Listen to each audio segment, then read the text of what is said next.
Hey, what's up YouTube? Grayman Industries here, and today I'm going to be bringing you a first impressions video of this Brigade Manufacturing BM9.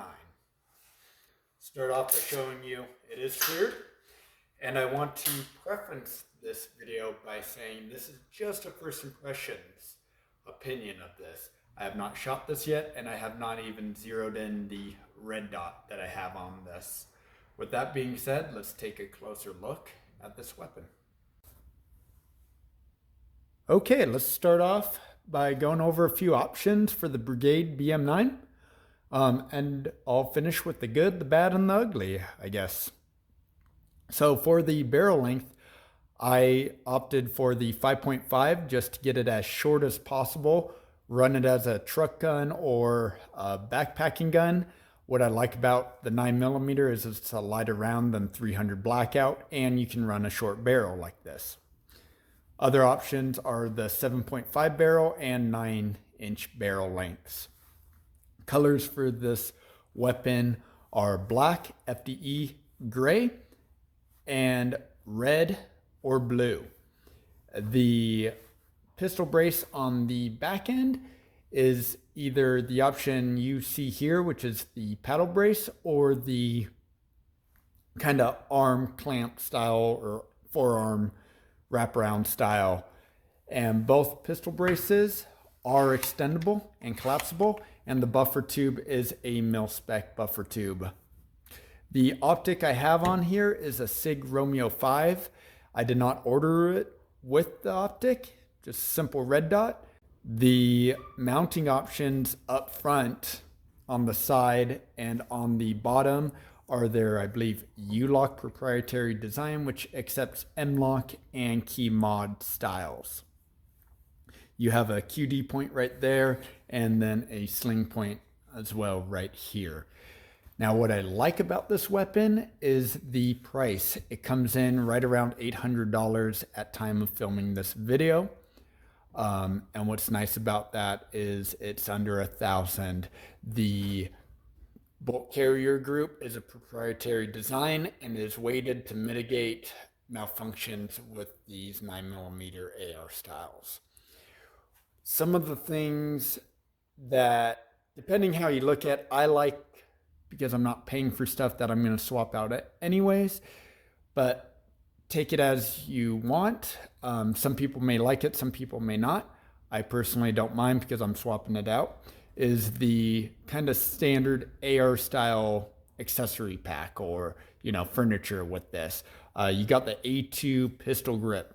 I already bought a Daniel Defense pistol grip for this. You got the standard mil-spec safety, and you got the standard mil-spec charging handle. Now I'm swapping out the charging handle to a arrow breech, and I'm swapping out the safety to the standard, or sorry, not standard, but Odin Works ambidextrous 45-degree throw.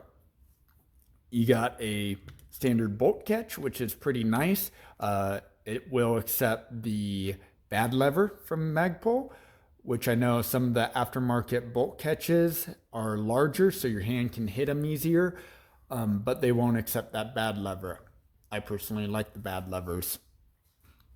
The trigger well is cut out for a gloved trigger or gloved finger, which is pretty nice. So it's a nice little upgrade. If you're swapping out to a grip that doesn't come with a trigger well guard, this is one of those things you don't have to mess with. With Daniel Defense, it's all into one piece, included into the pistol grip.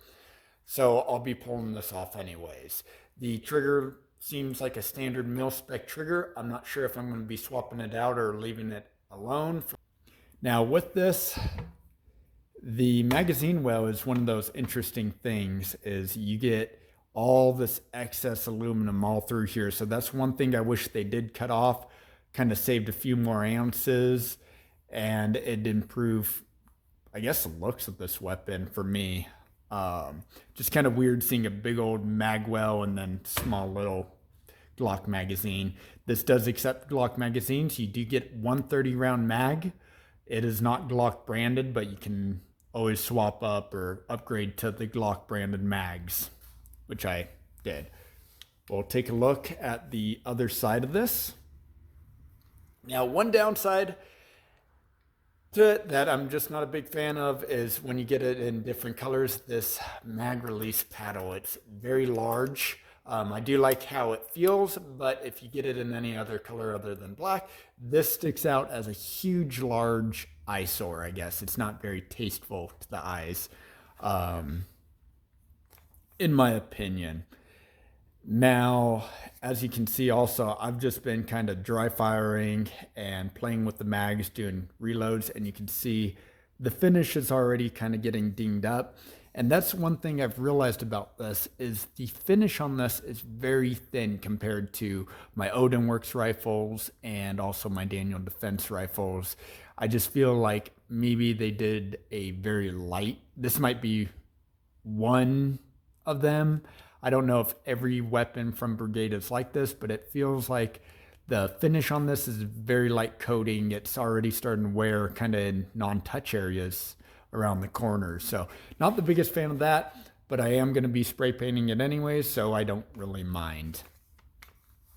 One more downside to this that I wish Brigade would just include, because I feel like a lot of weapon systems are going this way, is that there's no QD point right here.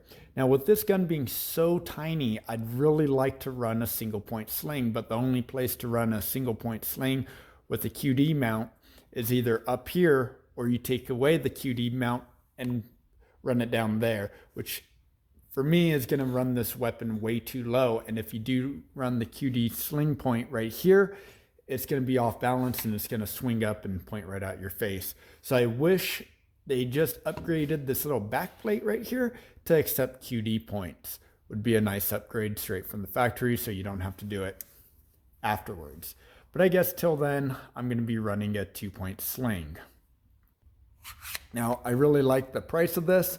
I think having it a lower price and some lower end furniture is a plus in my book, because you can always upgrade and you're not paying for stuff that you don't want to use or you're going to upgrade anyways. However, some of the downsides are the magazine well. I wish they shaved off a little bit more in the milling process, and I wish they had the QD point and the finish of the weapon. But for an $800 AR9, it's not bad. That's kind of my first impressions of this little weapon. Let me know what you think. If you like the weapon, if you don't, leave the comment down below. If you want to see more of these videos, click like and share.